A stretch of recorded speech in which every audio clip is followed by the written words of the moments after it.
அன்புள்ள விருச்சிக ராசி அன்பர்களே வணக்கம். இந்த வார ராசி பலன்.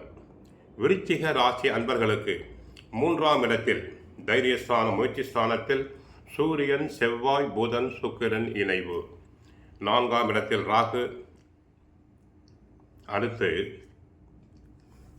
தங்களுக்கு அஷ்டமத்தில் குரு இருக்கிறார். 5இல் சனி இருக்கிறார். 10இல் கேது. கற்பிக்கும் செயல்பாடுகளில் மாற்றங்கள் உண்டாகும். நெருக்கமானவர்களிடம் ஏற்பட்ட கருத்து வேறுபாடுகள் அனைத்தும் குறையும். எதிர்பார்த்த சில உதவிகள் கிடைக்கலாம். உறவினர்கள் வழியில் அனுகூலமான பலன்கள் உண்டாகும்.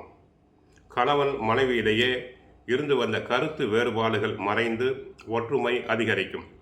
நண்பர்களுடன் பொழுதுகளை செலவு செய்வீர்கள். தன வருவாயில் இருந்து வந்த நெருக்கடிகள் மறையும். தொழில் சார்ந்த முயற்சிகளில் கலந்து ஆலோசித்து முடிவெடுக்க வேண்டும். விவசாய பணிகளில் இழுபறியான சூழ்நிலைகள் காணப்படும். மறைமுகமான தடைகள் மூலம் எண்ணிய செயல்பாடுகள் கால தாமதமாக நிறைவேறும். அரசு சார்ந்த செயல்பாடுகளில் தங்களுக்கு ஒத்துழைப்புகள் மேம்படும். ஏனென்றால் தற்சமயம் சூரியன் தைரியஸ்தானம் முயற்சி ஸ்தானத்தில் இருக்கிறார். ராசிநாதன் செவ்வாய் உச்சம் பெற்று இருக்கிறார். ஆகவே தங்களுக்கு நன்மைகள் அதிகரிக்கும். 3இல் செவ்வாய் உச்சம் பெற்று இருப்பது சிறந்த அமைப்பு. சூரியனும் 3இல் இணைந்திருக்கிறார். யோக பலன்கள் அதிகரிக்கும். சுப பலன்கள் நீடிக்கும். வெற்றியும் தன்னம்பிக்கையும் உண்டு. பொருளாதாரம் மேம்படும். எல்லா விஷயங்களிலும் சௌக்கியம் உண்டு. செல்வாக்கு அதிகரிக்கும். தொழில் வெற்றி பெறும். தன குடும்ப ராசி குருவின் பார்வையில் விழுவதால் தன விருத்தி உண்டு. குடும்ப விருத்தி உண்டு. 2வது வருமானத்துக்கு வழிபிறக்கும். சில விஷயங்களுக்கு துணிந்து முடிவெடுப்பீர்கள். வாடிக்கையாளர்கள் அதிகரிப்பார்கள்.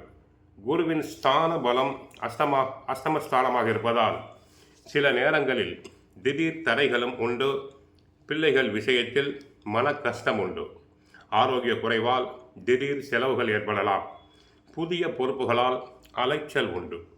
ஏமாற்றம் அதிகரிக்கும். 4ஆம் இடத்தில் ராகு இருப்பதால் இனம் புரியாத கவலை தங்களுக்கு வரும். தாய் வழி சொந்தங்களால் சில மனஸ்தாபங்கள் தங்களுக்கு வரலாம்.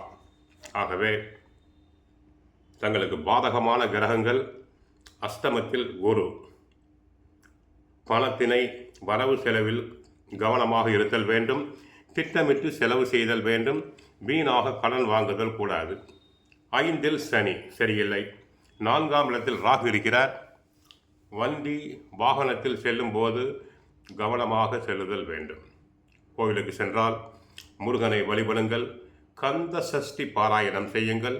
வாழ்க வளமுடன். மங்களம் உண்டாகட்டும்.